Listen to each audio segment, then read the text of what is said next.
بسم الله الرحمن الرحيم. In the name of Allah, the most gracious, the most merciful.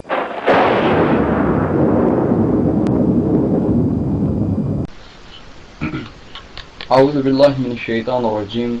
بسم الله الرحمن الرحيم. الحمد لله رب العالمين والصلاة والسلام على رسول الله صلى الله عليه وسلم. In the name of Allah, the most compassionate, the most merciful.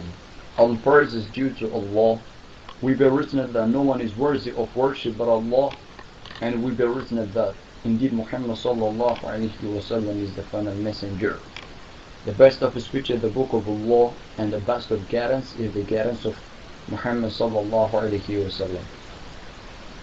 በአላህ ስም እጅግ በጣም ሩህሩህ እጅግ በጣም አዛኝ በሆነው ምስጋና ለጌታችን ለዓለማቱ ጌታ ለሆነው የተገባው ይሁን። እነሆ ከአላሁ ተዓላ በስተቀር በእውነት የሚመለክ አምላክ አለመኖሩን እመሰክራለሁ።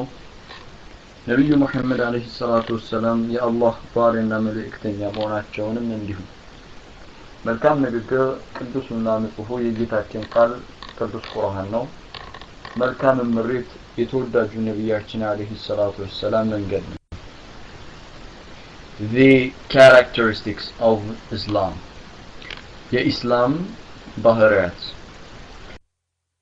አላህ ስብሓነሁ ወተዓላ መልካም ፍቃዱ ከሆነ በተከታታይ The characteristics of Islam የኢስላም ባህሪያት የሚል አዲስ ርዕስ ኢንሻአላህ ዛሬ እንጀምራለን። Islam has got a lot of beautiful characteristics. ኢስላም በርካታ ውብ የሆኑ ባህሪያቶች አሉት።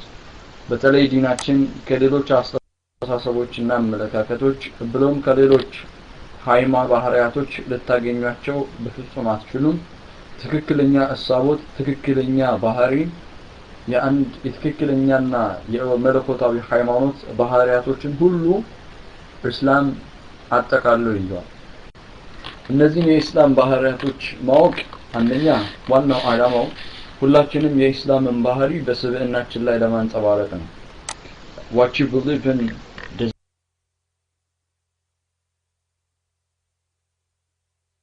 not impact how you behave, then what you believe is not important. ካላመጣ ያንተን ባህሪ ካልቀየረው ስብዕናህን ካልገራው የምታምነው ነገር ሐቂቃ ትርጉም አልባ ነው የሚሆነው። የምናምነው ነገር በእኛ ህይወት ውስጥ ስራ መስራት ይኖርበታል። የምንማረው የምናውቀው ስለ እስልምና የምንረዳውና አምነን የተቀበልናቸው ሁሉ በልባችን አምነን ልቦናችን ውስጥ እንዲቀመጡ ሳይሆን በአንደበት ብቻ ተነግረው እንዲለፈፉም ሳይሆን በስብዕና ተንቀሳቅሰው እንዲታዩ። ከዛ አንፃር የኢስላም ባህሪ የኛ ባህሪ እንዲሆን እስቲ ጥቂት ስለ ኢስላም ባህሪያቶች አስቀድሜ እንደገለጽኩት እስልምና በርካታ የሆኑ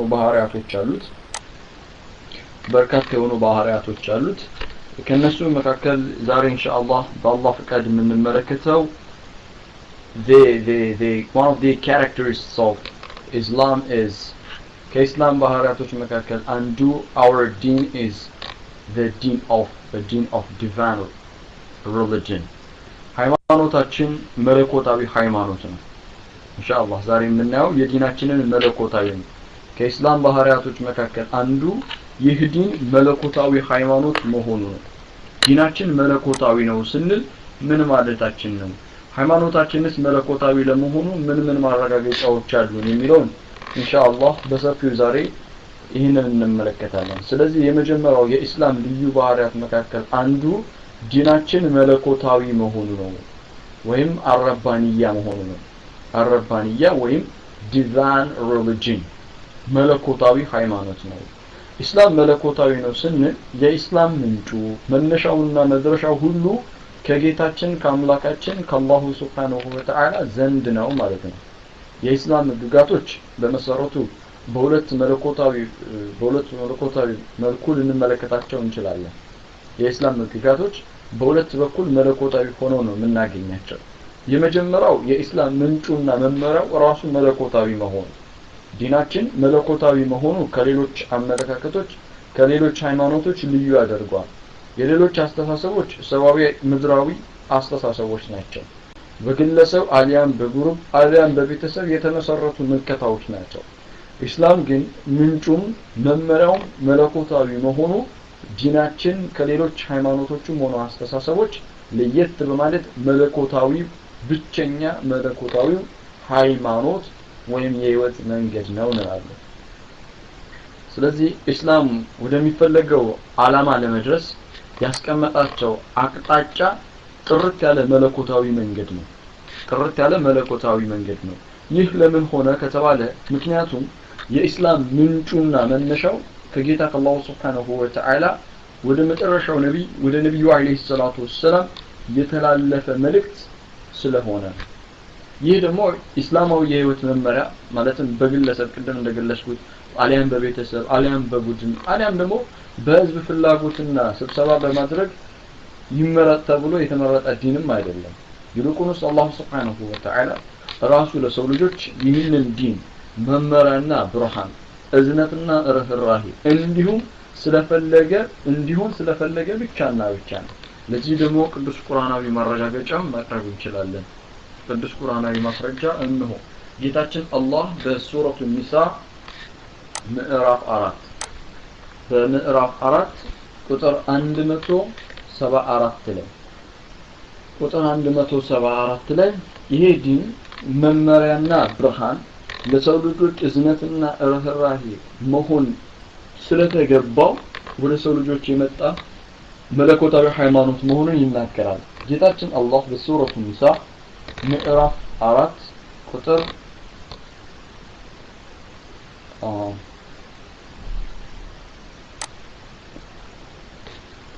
74 ላይ O mankind, እናንተ ሰዎች ሆይ there has come to you a conclusive proof from your Lord and we have sent down to you a clear light. እናንተ ሰዎች ሆይ ከጌታችሁ ዘንድ በእርግጥ አስረጂ መጣላችሁ ወደ እናንተ ገላጭ የሆነ ብርሃንን ማለትም ቁርአንን አወረድን ይላል አላህ። ወደ እናንተ ዘንድ ብርሃን ገላጭ የሆነውን ቁርአንን አወረድ ነው። ስለዚህ ለሰው ልጆች ሁሉ የመጣው በአስረጅነት ወይም በማስረጃነት ለሰው ልጆች ሁሉ የቀረበው ብርሃን ገላጭ የሆነ መጽሐፍ አውርጄላችኋለሁ ይለናል። በሌላም ስፍራ በሱረቱል ዩኑስ ምዕራፍ 10 ቁጥር 57 ላይ ጌታችን እንዲህ ይላል O mankind, እናንተ ሰዎች ሆይ there has come to you instruction from your Lord and healing for worries in the breasts and guidance and mercy for the believers. እናንተ ሰዎች ሆይ ከጌታችሁ ገሳጼ በደረቶቹ ውስጥ ላሉ የመጠራጠር በሽታ መድኃኒት ለምእመናንም ብርሃንና እዝነት በእርግጥ መጣላችሁ ይላል። ይሄ ግን በልባቸው ውስጥ ጥርጥር ላለባቸው በልባቸው ውስጥ የጥርጣሬ በሽታን ያለባቸው የሽርክ በሽታ ያለባቸው ያስተሳሰብ ችግር ያለባቸው መድኃኒት ሆኖ ለምእመናንም ደግሞ ብርሃንና እዝነትም ሆኖ መጥቷል ይለናል። ምእመናን በጨለማ ውስጥ እንዳይኖሩ ይልቁንስ ከጨለማዎች ወደ ብርሃን ሰገነት እንዲወጡ ከጭካኔ ደግሞ ወደ እዝነት እንዲሻገሩ ይህ መጽሐፍ ለሰው ልጆች ሁሉ ከበሽታ የሚያጠራ ከልብ በሽታ የሚያጸዳ መድኃኒትን ጭምር ነው። ለምእመናት ደግሞ ብርሃንና እዝነትን ጭምር ነው በማለት በሱረቱ ዩኑስ ምዕራፍ 10 ቁጥር 57 ላይ ዲናችን መለኮታዊ መሆኑን ይናገራል። ስለዚህ ኢስላም ሃይማኖቱ መለኮታዊ ከሚያሰኙት መካከል አንዱ ምንድነው ማለት ነው? ምንጩ ነው። የኢስላም ምንጩ መለኮታዊ ነው። ታላቁ መጽሐፍ ቁርአን የመጣው ከጌታ ከአላሁ Subhanahu Wa Ta'ala ዘንድ በታላቁ መላእክት በጅብሪል አለይሂ ሰላም አማካኝነት ለታላቁ መልእክተኛ ለነብዩ አለይሂ ሰላቱ ወሰለም በታላቁ ወር በረመዳን ወር የወረደ ታላቅ መጽሐፍ ነው። ይህ መጽሐፍ መለኮታዊ ነው። ይህ መጽሐፍ ለጥንቁቆቹ መመሪያ ነው። ይህ መጽሐፍ ለሙእሚኖቹ ብርሃንና እዝነትን ጭምር ነው። ስለዚህ ዲኑ መለኮታዊ ከሚያሰኙት ነገር አንዱ ምንጩ መለኮታዊ ያሰኘው ምንጩ ከአላህ ዘንድ ስለሆነ አላሁ ተዓላ ዘንድ ስለሆነ ምንጩ ዲናችን ይህንን መለኮታዊ ስለመሆኑ አንዱ ማረጋገጫው ነው ማለት Is this a Shia room? No, this is not a Shia room. This is a room of the Muslims who believes in Allah Ta'ala and who follows the messenger of Allah sallallahu okay ይሄ ዲን የሺዓ ሩም ሳይሆን ይሄ ሩም የሺዓ ሩም ሳይሆን የሙስሊሞች ሩም ነው የሙስሊሞች ሩም ነው አላህን በአህላዊነትና በብቸኝነት የሚገዙ ነብዩ አለይሂ ሰላቱ ወሰላምን በመልእክተኝነት አምነው የተቀበሉ ቁርአንን የህይወት መመራቸው ያደረጉ በቁርአን ልቦናቸው የደመቀ ሰሃቦችን የሚያከብሩና የሚወዱ የሙስሊሞች ሩም ነው የተሳሳተ ግንዛቤን የመቅረፍ ኃላፊነት ስላለብን ነው አላኩልላህ ወደ ርዕሳችን እንመለስ የኢስላም መለኮታዊ ለመሆኑ ሃይማኖቱ አንዱ ማረጋገጫው ምንጩ ነው ብያለሁ ሁለተኛ የዓላማና የግብ መለኮታዊነት ይታይበታል ይህ ዲናችን የዓላማም የግብም መለኮታዊነት ይታይበታል ምን ማለት ነው ኢስላም የመጨረሻው ዓላማው የመጨረሻው ግቡ የሚያደርገው የሰው ልጆች ከፈጣሪያቸው ከአላህ Subhanahu Wa Ta'ala ጋር ያላቸው ግንኙነት የሰመረ እንዲሆን ሰዎች ለአላህ ባሪያ ካልሆኑ ከአላህ ጋር የሰመረ ግንኙነት ከሌላቸው ለፍጡራኖች ባሮች እንደሚሆኑ ጥርጥር የለም ሰው ለአላህ ባሪያ ካልሆነ ወይ ለሴት ባሪያ ይሆናል አሊያም ለገንዘብ ባሪያ ይሆናል አሊያም ለስልጣን ባሪያ ይሆናል ከነዚህ ከሶስቱ ዘሎ አታገኙትም ሰው ለአላህ ልቡን አሳልፎ ካልሰጠ አሊያ ለዱንያ ይሰጣል ለገንዘብ አሊያም ለሴት ልጅ ይሰጣል አሊያም ደግሞ ለስልጣን አሳልፎ መስጠቱ የማይቀር ነው ስለዚህ የኢስላም የመጨረሻ ግቡ የመጨረሻ ዓላማ የሰው ልጆችን ከፈጣሪያቸው ጋር ማገናኘት ነው ሩህን በፈጣሪ በአላህ ቃል ሕያው ማድረግ ነው ሩሃቸው በፈጣሪ በአላህ ቃል ሕያው እንዲሆን ነው ስለዚህ የእርሱን ውዴታን እንዲያገኙም ጭምር ነው ይህ ደግሞ የሰው ልጆች ሊለፉለት ሊታገሉለት ሊጥሩለት ራሳቸውን አሳልፈው ሊሰጡለት የተገባ ዓላማና ስኬት ነው ጌታችንም አላህ በሱረቱ አል-ኢንሽቃቅ ላይ የሚያስተምረናል ሱረቱ አል-ኢንሽቃቅ ምዕራፍ 84 በምዕራፍ 84 ቁጥር 6 ላይ ሱረቱ አል-ኢንሽቃቅ ምዕራፍ 84 ቁጥር 6 and cast out that within and recall አንተ ሰው ሆይ ልብ በሉ አንተ ሰው ሆይ አንተ ጌታን በሞት እስከምትገናኘው ድረስ ልፋትህ ለፊነህ መልፋትም ትለፋለህ በዱንያ ዓለም ሳለ ልፋትም ትለፋለህ በስተመጨረሻው ጌታህን ትገናኘዋለህ ይሄ ደግሞ ቢላ ሸክ ምንም ጥርጥር የሌለው ነገር ነው ካልነበርንበት ያመጣን ጌታችን አላህ ሊወስደን ሊመልሰን የተገባ ነው ስለዚህ ሁላችንም ከአፈር ነንና ወደ አፈር መመለሳችን የማይቀር ነው ሱረቱ ጣሃ ምዕራፍ 20 ቁጥር 44 ላይ እንዳለ አሚን 55 ላይ ሱረቱ ጣሃ ምዕራፍ 20 ቁጥር 55 ላይ ከአፈር ናችሁ ወደ አፈር እንደምንመለስ የሚያሳይ ቁርአን አንቀጽ ነው ስለዚህ ወደ ጌታችን አላህ እንሄዳለን ጌታችንን እንገናኘዋለን መጨረሻም ወደ ጌታህ ብቻ ነው ብሏል ሱረቱ ነጅም ላይ በሱረቱ ነጅም ምዕራፍ 53 ቁጥር 42 ላይ ድምጽ ይሰማል ያ ጀማ ድምጽ ይሰማል ኸይር ማሻአላህ ጥሩ መልካም በሱረቱ ነጅም 53 42 ላይ መጨረሻውም ወደ ጌታህ ብቻ ነው ብሏል ስለዚህ የሰው ልጆች ሁሉ ጌታቸውን አላህን መገናኘታቸው አይቀርም ስለዚህ የዚህ ዲን መለኮታዊነቱ ሰዎች ወደ አላህ ዘንድ መቃረብ አለባቸው ነገ አላህ ዘንድ ፊቱ እሱ ዘንድ ይቆማሉ በፍርድ ቀን ጌታ አላህ በእነሱ መካከል ፈራጅ ይሆናል ስለዚህ የኢስላም ህግጋቶቹ ድንጋጌዎቹ መመሪያዎቹ የሚያልሙትና የሚያሳዩት የሰው ልጅ ከማንም ባርነት ነፃ ሆኖ ትክክለኛ የፈጣሪው የአላህ Subhanahu Wa Ta'ala ባሪያ እንዲሆን ለማዘጋጀት ነው ቁርአን ሁላችንንም የሚጠራን ቁርአን ሁላችንንም ለማሰናዳትና ለማዘጋጀት የሚፈልገው የአላህ Subhanahu Wa Ta'ala ምርጥ የተከሸኑ ባሮች እንድንሆን አስቀድሜ እንደተናገርኩት ሰው ለአላህ ባሪያ ካልሆነ ለፍጡር ባሪያ ይሆናል ለፍጡር ባሪያ መሆን ይበጃል ወይስ ሁሉን ለፈጠረ ሁሉን ላስገኘ ሁሉን ለፈጠረ ለጌታ ለአላህ ባሪያ መሆን ይሻላል ስለዚህም ነው የኢስላም ዋነኛ መንፈሱ የኢስላም ዋነኛ ውስጥ ሚስጥሩ የአላህን አህዳዊነት ብቸኝነት ማረጋገጥ ተውሂድን እንደ ባንዲራ ማከፍ አድርጎ ማውለብለው ነው ብሎ የሚያስተምረው ይህ እውነታ ደግሞ ጌታችን አላህ Subhanahu Wa Ta'ala ሱረቱል አንዓም ላይ ለነብዩአችን መሐመድ አለይሂ ሰላቱ ወሰለም ያስረዳቸው ለሰው ልጆችም እንዲያውቁት ሰው ልጆች እንዲገነዘቡት ለታላቁ ለጌታ ለአላህ ሰዎች ሊገዙ እንደሚገቡና የተፈጠሩለትም ዓላማ ይህ መሆኑን ሱረቱል አንዓም ምዕራፍ 6 ቁጥር 161 እስከ 163 እናገኘዋለን ከቁጥር 161 እስከ 163 ሱረቱል አንዓም እንዲህ ይላል say በላቸው ይላል indeed my lord has guided me to a straight path ጌታዬ ወደ ቀጥተኛው መንገድ ወደ ትክክለኛው ሃይማኖት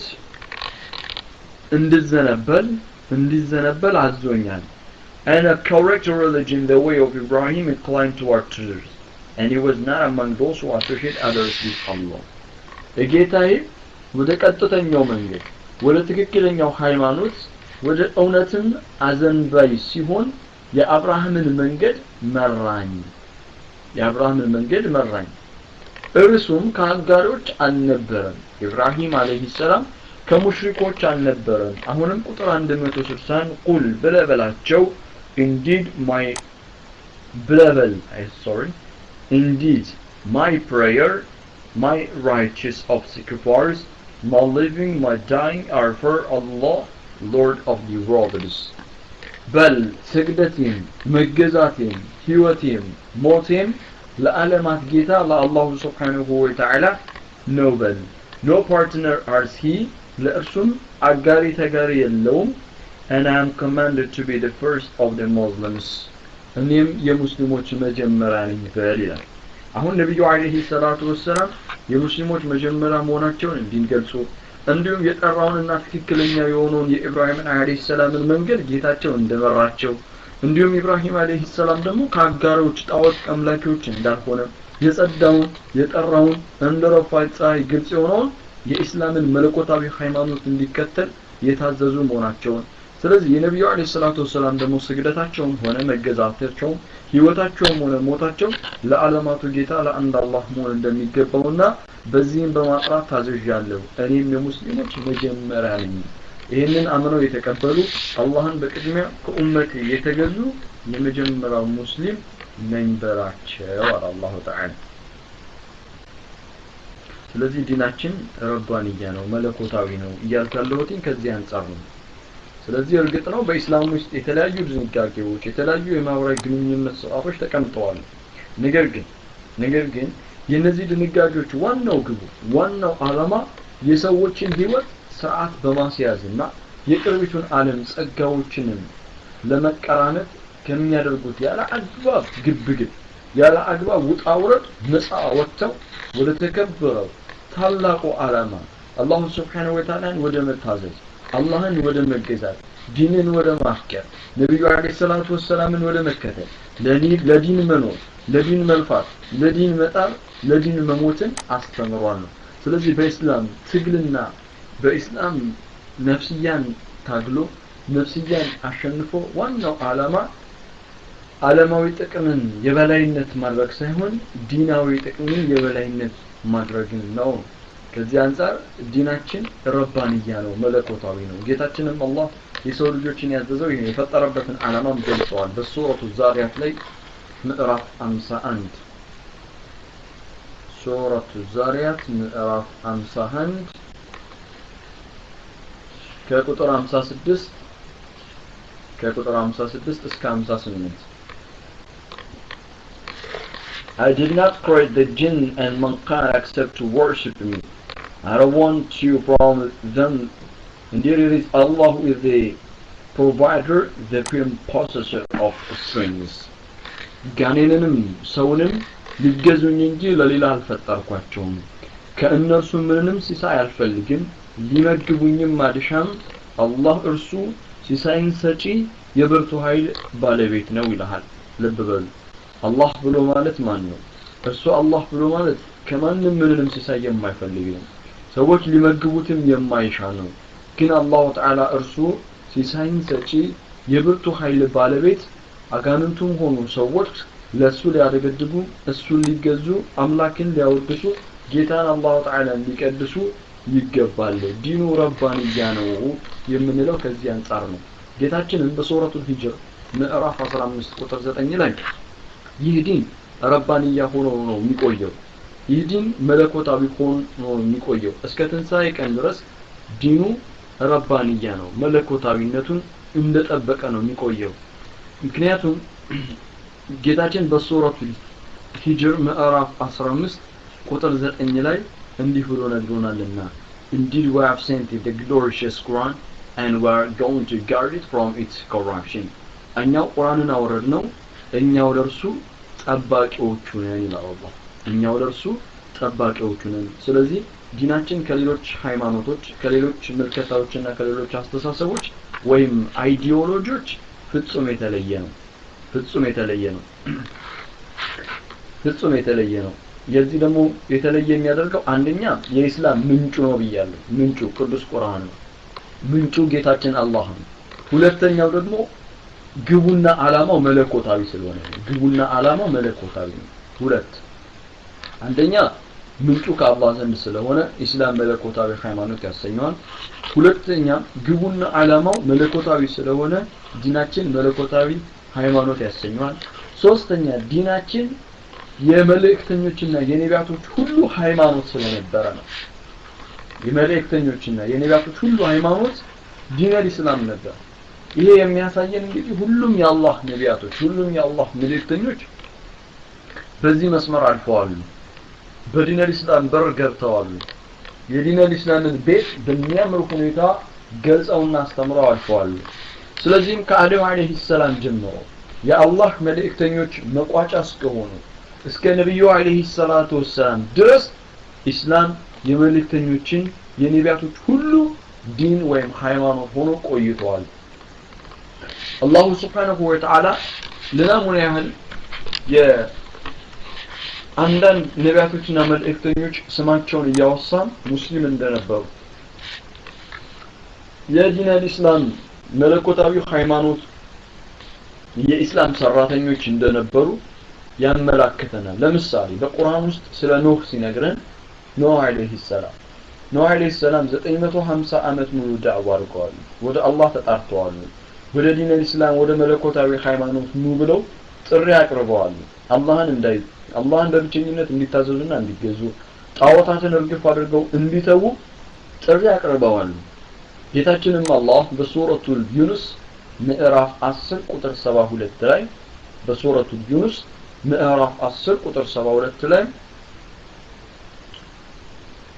ኖህ አለይሂ ሰላም እንዲህ ማለታቸውን ገልጾልናል If you turn out from my advice I will never go to ask you any payment እናንተ ከኔ አስተምሮት ከኔ ትምህርት ብታፈገፍጉና ብትሸሹ ከናንተ ምንም ምንሻው ምንዳ የለኝም ደሞዝ የለም My reward is only from Allah ምንዳዬ ከጌታዬ ከአላሁ ሱብሓነሁ ወተዓላ ዘንድ ብቻና ብቻ ነው I have been commanded to be among the Muslims እኔም ከሙስሊሞች እንደሆን አላህን ከሚታዘዙ አላህን ከሚፈሩ አላሁ ተዓላን ከሚያመልኩና አላህን ከሚያምኑ ሙስሊሞች እንደሆን ታዝዣለሁ በላቸው ስለዚህ ኖህ አለይሂ ሰላም ሙስሊም ነበሩ እንዲሁም ደግሞ ነብዩላህ ኢብራሂም አለይሂ ሰላምና እስማኤል አለይሂ ሰላም አባትና ልጅ ኢብራሂምና እስማኤልን በተመለከተ በሱረቱል በቀራ ሙስሊም መሆናቸውን የሚያሳይ የቁርአን አንቀጽ ነው በሱረቱል በቀራ ምዕራፍ 2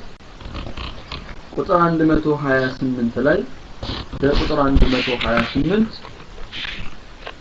Our Lord and make us Muslims in submission to you and from our descendants a Muslim nation in a submission to you and show us our rights ጌታችን ሆይ ላንተ ሙስሊሞች ማለትም ላንተ ታዛዦች አድርገን ይላሉ ከዘሮቻችንም ላንተ ታዛዥ ሙስሊሞች ህዝቦችን አድርግ ይሄ ዱዓቸው ነበር ጌታችን ሆይ ላንተ ሙስሊሞች ታዛዦች አድርገን ይላሉ ከዘሮቻችንም ላንተ ታዛዦች ማለትም ከዘሮቻችንም ሙስሊም ህዝቦችን አድርግልን ብለው ዱዓ ማድረጋቸውን ቁርአን ያወሳልናል ሌላ ደግሞ ነብዩላህ ያዕቆብ አለይሂ ሰላም በኑዛዜያቸው ወቅት ለልጆቻቸው ያስተላለፉት ምክር ነበር። በእርሷም ህግጋቲቱ ኢብራሂም ልጆቹን አዘዘ። ያዕቆብም እንደዚሁ ልጆቹን አዘዘ። ምንድነው ያዘዙት? ልጆቼ ሆይ አላህ ለእናንተ ዲንን መርጦላችኋል፣ ሃይማኖትን ኢስላምን ረባንያ መለኮታዊ የሆነውን ዲን መርጦላችኋል። ስለዚህማ እናንተ ሙስሊሞች ሆናችሁ እንጂ አትሞቱ አላቸው። ለሱ ታዛችሁ ዲንን አገልግላችሁ የኢስላም ሰራተኛ ሆናችሁ ለዲን ኖራችሁ ለዲን ነው መሞት ያለባችሁ። ስለዚህም እናንተ ሙስሊሞች ሆናችሁ እንጂ እንዳትሞቱ ብለው ያዕቆብ አለይሂ ሰላም ልጆቻቸውን መልእክት አስተላለፉላቸው። በሱረቱል በቀራ ምዕራፍ 2 አንቀጽ 132 ይህ መልእክት እኛንም ይመለከተናል። አላህ ለእናንተ ሃይማኖትን መረጠ። አላህ ዲንን መርጦልናል። ስለዚህ እናንተ ሙስሊሞች ናችሁ እንጂ አትሞቱ። ኢንሻአላህ ጌታችን አላህ ጽናቱን ሰጥቶን በዲን ላይ እንዲገድለን በዲን ላይ ክብራችን ዲናችን እንዲያደርግልን አላህን እንማጸናለን። የነብዩላህ ሙሳ አለይሂ ሰላም ታሪክ ስንመለከት ነብዩላህ ሙሳ አለይሂ ሰላም ለህዝቦቻቸው እንዲህ ማለታቸውን ቁርአን ይነግረናል። አሚን ሐኑታ አላህ ሙስሊሞች አድርጎ ብለው ሙእሚኖች አድርጎ ይግደለን። ሙሳም አለ ይለናል ሱረቱ ዩኑስ ምዕራፍ 10 ቁጥር 84 ሙሳም አለ ህዝቦቼ ሆይ በአላህ አምናችሁ እንደሆነ በእርሱ ላይ ተጠጉ፣ ሙስሊሞች የሆናችሁ እንደሆነ በእርሱ ተመኩ አላቸው። ሙስሊም መመኪያው አንድ አላህ ብቻ ነው። ሀብት ንብረት ስልጣን ገንዘብ መመኪያው አይሆንም። ነገር ግን ሙሳ አለይሂ ሰላም ህዝቦቼ ሆይ በአላህ አምናችሁ እንደሆነ ሐቂቃ በአላህ መታመኑ ከሆነ በእርሱ ላይ ተጠጉ አላቸው። በእርሱ ላይ ተጠጉ እንዲሁም ሙስሊሞች ደግሞ እንደሆናችሁ በአላህ ላይ ብቻ ተመኩ አላቸው። ስለዚህ አላህ ተዓላ ለሙሳ ስለሰጠው እንኳን ተውራት ሲነግረን ማይዳ 5:44 ላይ ሱረቱል ማኢዳ ምዕራፍ 5 ቁጥር 44 ላይ እነዛ የሰለሙት ማለትም በአላህ ትእዛዝን ላይ ያደሩት ትእዛዝን የተቀበሉት ነቢያት በእሷ ይፈርዳሉ። ነቢያቶች ሙስሊሞች ነበሩ፣ ለጌታ ለአላህ ትእዛዝ ያደሩ ነበሩ። የነብዩላህ ዩሱፍ አለይሂ ሰላም ውብና ማራኪ የሆነ ዱዓ አላቸው። ቁርአን በሚያምር ቋንቋ አገላለጽ ዘግቦታል። ሱረቱ ዩሱፍ ምዕራፍ 12 አንቀጽ 101 በሱረቱ ዩሱፍ ምዕራፍ 12 አንቀጽ 101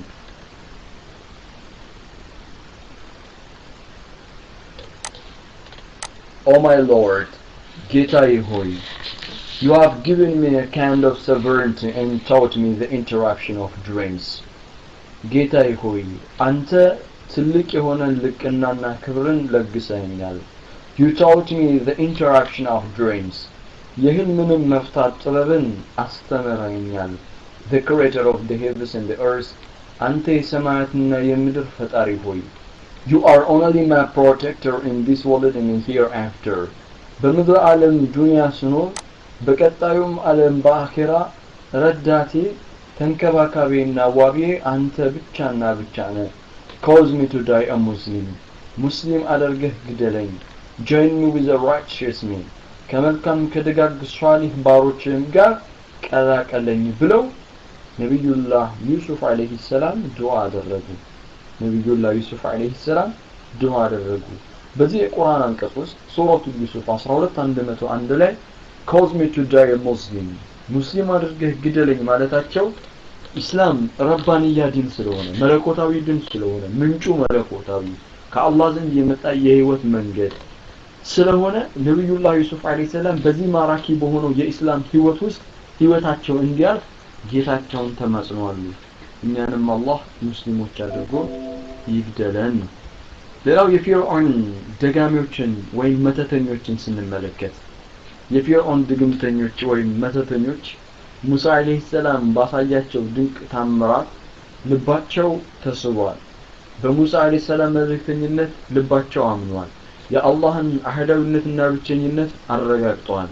የፊርዓውንን ፍጡርነት ተገንዝበዋል የፊርዓውንን አምባገነንነት ግልጽ ብሎላቸዋል ስለዚህ በሱረቱል አዕራፍ ምዕራፍ 7 ላይ በሱረቱል አዕራፍ ምዕራፍ 7 አንቀጽ 126 ላይ እንዲህ ማለታቸውን ቁርአን ያወሳል በሱረቱል አዕራፍ ምዕራፍ 7 አንቀጽ 126 Our Lord ጌታችን ሆይ give us patience ትዕግስትን ሙስሊሞችን አድርገህ ግደለናል ሱብሃንአላህ ሐቂቃ ዲን በልብ ሰርጾ ሲገባ ሐቂቃ እምነት በልብ ውስጥ ኢማን ሲያጌጥና ሲያሸበርቅ አላሁ ተዓላ በእስላም ላይ እንዲገለን ለሱ ታዛዦች ሙስሊም አድርጎ ወደሱ እንዲወስደን ሁላችንም መማጸናችን የማይቀር ነው ኢማናቸው በቀልባቸው እምነታቸው በልባቸው ተግባራቸው በህይወት የሚያንጸባርቁ የአላህ ባሮች አላህ ያድርገን ስለዚህ ጌታችን አላህ ለፊርዓውን ድግምተኞች ይህንን ረባን የሆነውን ዲን ሰጣቸው እነሱም በዚህ ዲን ላይ ለሚመጣባቸው ትግል ለሚመጣባቸው ስቃይ ለሚመጣባቸው ፈተና ከጌታ ከአላህ ዘንድ ትግስት እንዲቸራቸው መታገዝን መቋቋምን ኢስባትን ጽናትን እንዲሰጣቸው ዱዓ አድርገው ሲያበቁ ከሞትንም እንኳን በሚመጣብን ፍጹም ችግርና ከባድ የሆነ አደጋ ስትገለን ግን በዚሁ የእምነታችን መርህ በዚሁ ዲን በዚሁ ረባንያና መለኮታዊ በሆነው ሃይማኖት ላይ በእስላም ላይ ግደለን ብለው ዱዓ አደረጉ ለዛ ነው የኢሳ አለይሂ ሰላምን ሐዋርያቶችን በተመለከተ ቁርአን ውስጥ ሱረቱ አሊ ኢምራን ላይ ታገኛላችሁ ሱረቱ አሊ ኢምራን ምዕራፍ 3 አንቀጽ 52 ላይ ሱረቱ አሊ ኢምራን ምዕራፍ 3 ቁጥር 52 We believe in Allah and bear witness that we are Muslims በአላህ አምነናል ሙስሊሞች መሆናችንን መስከር ይላል በአላህ አምነናል ለትእዛዙ አድረናል የመጣልንን መልእክተኛ ኢሳ አለይሂ ሰላምንም በመልእክተኝነት ተቀበለናል አላህን በጌትነት ኢሳን በመልእክተኝነት አላህን በፈጣሪነት ኢሳን በነብይነት አሜን ብለን ተቀበለናል አላህን በሰጪነት ኢሳን በተቀባይነት አላህን በላኪነት ኢሳን በተላኪነት አምነን ተቀበለናል ስለዚህ ሙስሊሞች መሆናችንን መስክርልን አሉ ቁርአን ውስጥ ሱረቱ ነምል ተብሎ የሚጠራው ምዕራፍ 27ኛው ምዕራፍ ላይ ስትሄዱ ቁጥር 44 ላይ የሳባዋን ንግስት ታሪክ ታገኛላችሁ የሳባዋ ንግስት ታመልክ የነበረው ይሰግዱ ያጎበድዱ የነበረው ለፀሐይ ለጨረቃ ነበር አላህ ሰማያትን እና ምድርን ዘርግቶ በሰማይ ውስጥ ከዋክብቶችን ጨረቃን ፀሐይን አኑሮ ሲያበቃ ሰዎች ለፍጡራኖች ያጎበድዳሉ ዛሬም ሰዎች ከአላህ ውጪ ያለን ሌላን አካል ይገዛሉ ሌላን አካል ይታዘዛሉ ሌላን አካል የህይወታቸው የመጨረሻ ግብ አድርገው ይዛሉ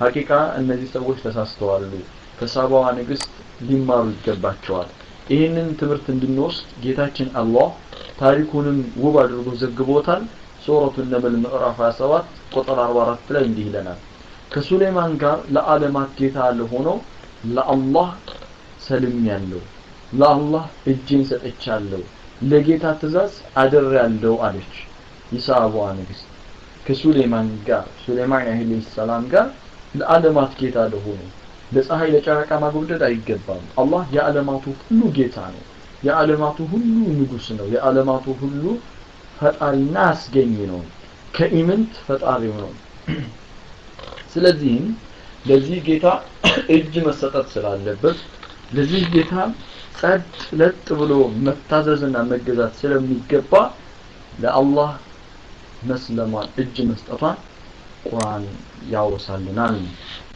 ከነቢያቶችም ውጪ ሌሎች ሙስሊሞች የነበሩ በዘመኑ ሙስሊምነታቸውን የገለጹትን አንዳንዱን ለምሳሌ ያህል ነው የንግስት ሳባን ታሪክ ያነሳ ነው ነብዩ አለይሂ ሰላቱ ወሰላም በጥቅሉ ይሄንን ሲያስቀምጡ ምን ይላሉ the prophets are brothers ነቢያት ወንድማማቾች ናቸው ይላል ነቢያት ወንድማማቾች ናቸው they are the sons of one father የአንድ አባት ልጆች ሲሆኑ their mothers are different እናቶቻቸው የተለያዩ ናቸው but their deen is one religion ሃይማኖታቸው ግን አንድ ነው ሃይማኖታቸው አንድ ነው እሱም ረባንያ የሆነው መለኮታዊ የሆነው ምንጩ መለኮታዊ የሃይማኖቱ የህይወት ትክክለኛ ቀመርና የህይወታችን ትክክለኛ አቅጣጫን የሚያሳይ እምነት ነው ስለዚህ ነቢያቶች ወንድማማቾች ናቸው በአላህ ቃል ወንድማማቾች ሆነዋል አላህ ቃል አስተሳስሯቸዋል በጊዜና በቦታ ቢለያዩም ወንድማማችነታቸው እንደሰፈነ ነው በአላህ ያመነ በተውሂድ ልቡ ያሸበረቀ በዲን الاسلام ረባንያነት የተቀበለ ወንድማማች እህትማማቾች ናቸው የአንድ አባት ልጆች ሲሆኑ አሉ ነብዩ አለይሂ ሰላቱ ወሰለም ነቢያቶች ሁሉ ግን እናቶቻቸው የተለያዩ ናቸው ሃይማኖታቸው ግን አንድ ነው በማለት ቡኻሪና ሙስሊም እንዲሁም አቡ ዳውድ ላይ የተዘገበውን ሐዲስ መመልከት እንችላለን አላህ ምን አለ ሱረቱ ሹራ ምዕራፍ 42 በሱረቱ ሹራ ምዕራፍ 42 ቁጥር 12 ላይ ለእናንተ ከሃይማኖት ያንን በእርሱ ኖህን ያዘዘበትን ደነገገላችሁ ይላል ዲናችን ነብዩ አለይሂ ሰላቱ ወሰለም ብቻ አይደለም የደነገጉልን ዲናችን የዛሬ 1432 ዓመት የጀመረ አይደለም ዲናችን ግን ለሃይማኖታችን ግን ሰው በምድር ላይ መኖር ከጀመረበት ከመጀመሪያው ከአደም አለይሂ ሰላም ከሱ የጀመረ ነው አላህም ለእናንተ አለኮ ከሃይማኖት ያንን በእርሱ ኖህን ያዘዘበትን ደነገገላችሁ ኖህንም በዚህ ዲን ላይ አዞት ነበር ስለዚህ ያንንም ወደ እናንተ ያወረድነው ያንንም በእርሱ ኢብራሂም እና ሙሳ ኢሳን ያዘዝንበትን ሃይማኖትን አቋቁሙ በእርሱም አትለያዩ አለ ስለዚህ ይህ ዲን ማለት ኖህ አለይሂ ሰላም ኢብራሂም አለይሂ ሰላም ሙሳ አለይሂ ሰላም ኢሳ አለይሂ ሰላም ሌሎችም የአላህ ነቢያቶች የታዘዙበት ሃይማኖት ነው so do not be differentiated with this point በእርሱም አትለያዩ ሲል ጌታችን አላህ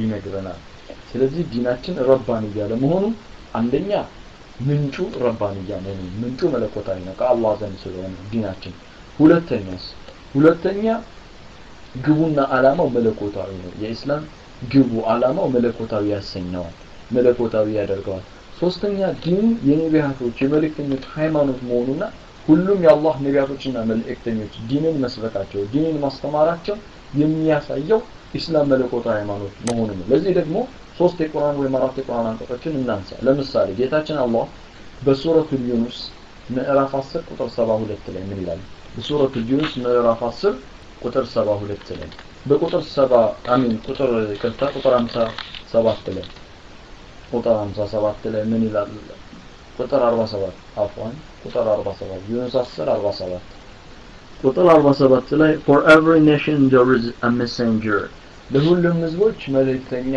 አላቸው ይላል ለሁሉም ህዝቦች በሱረቱ ራዕድ ምዕራፍ 13 ቁጥር 7 በሱረቱ ራዕድ ምዕራፍ 13 ቁጥር 7 for every nation there is a guide ለህዝቡ ሁሉ መሪ አላቸው ለህዝቡ ሁሉ መሪ አላቸው በሱረቱ ፋጢር ምዕራፍ 35 በምዕራፍ 35 ቁጥር 24 ላይ there was not a nation but a warner had passed among them በውስጡ አስፈራሪ ያላለፈባት በውስጡ አስፈራሪ ያልመጣባት አንዲትን ከተማ የለችም ይላል መልእክተኛ ሳይመጣ ሳያስፈራራና ሳያስጠነቅቅ ወደ ዲን እስላም ሳይጣራ ወደ ረባንያውና መለኮታዊ ወደ ሆነው ዲን ጥሪ ሳያደርግ ያለፈች አንዲትም ከተማ የለችም ይላል በተቀላዊ ሁሉም የአላህ ነቢያቶችና መልእክተኞች ዲን እስላምን ሰብከዋል አላህ በብቸኝነት እንዲመለክ ተጣርተዋል ጌታችንም አላህ በሱረቱ ነህል 16:36 ላይ በሱረቱ ነህል ምዕራፍ 16 ቁጥር 36 ላይ "Why sent into every nation a messenger proclaiming worship Allah and false deities." በየህዝቦች ሁሉ መልእክተኛ ልከናል አላህን በሃዳዊነትና በብቸኝነት ተገዙ እነሆ ከአላህ Subhanahu Wa Ta'ala በስተቀር በእውነት አምልኮ የሚገባው አምላክ ስለሌለ ጣዖታትን ሁሉ ራቁ የሚሉ ሲሆኑ አለ ስለዚህ አላህን በብቸኝነት ተገዙ በተቃራኒ ጣዖታትን ሁሉ ርግፍ አድርጋችሁ ተው የሚሉ መልእክተኞች ተልከዋል እነዚህ የተላኩት መልእክተኞች ዲንን ሊያስተምሩ አራተኛው ዲን الاسلام ረባንያ ለመሆኑ ረባንያ መለኮታዊ ሃይማኖት ለመሆኑ የኢስላም ትርጉሙ በራሱ መለኮታዊነቱን ያሳያል ኢስላም ማለት ትርጉሙ የአላህ ትእዛዝን በመተግበር ከከለከለው በመከልከል መለኮታዊ ራይ በወረደው መልእክቱ በማመን ሁሉም ሙሉ በሙሉ ለጌታ ለአላህ Subhanahu Wa Ta'ala እጅ መስጠት ፊቱንም ቀልቡንም መላ አካላቱን በአጠቃላይ በሁሉ ነገር ውስጥ ራሱን ለአላህ Subhanahu Wa Ta'ala የሰጠ ሰው እሱ ነው ሙስሊም ማለት እሱ ነው ለጌታ ያደረ ማለት እሱ ነው ለአላህ የታዘዘ ማለት ነቢያትና የአላህ መልእክተኞች ለአላህ Subhanahu Wa Ta'ala እጅ መስጠታቸው ቁርአን ያወሳልናል እንዲሁም ደግሞ ለአላህ እጅ በመስጠት ረገድ የበለጡ መሆናቸው የመጀመሪያዎቹ የእምነት አማኞች መሆናቸውንም ቁርአን ውስጥ ያወሳልናል ለምሳሌ በሱረቱ አንዓም ምዕራፍ 6 ቁጥር 162 እስከ 163 ላይ Say, indeed my prayer, my rites of sacrifice, my living, my dying for the sake of Allah, and I've been ordered to worship Allah alone and not associate partners, and I'm among of the Muslims, the first Muslim.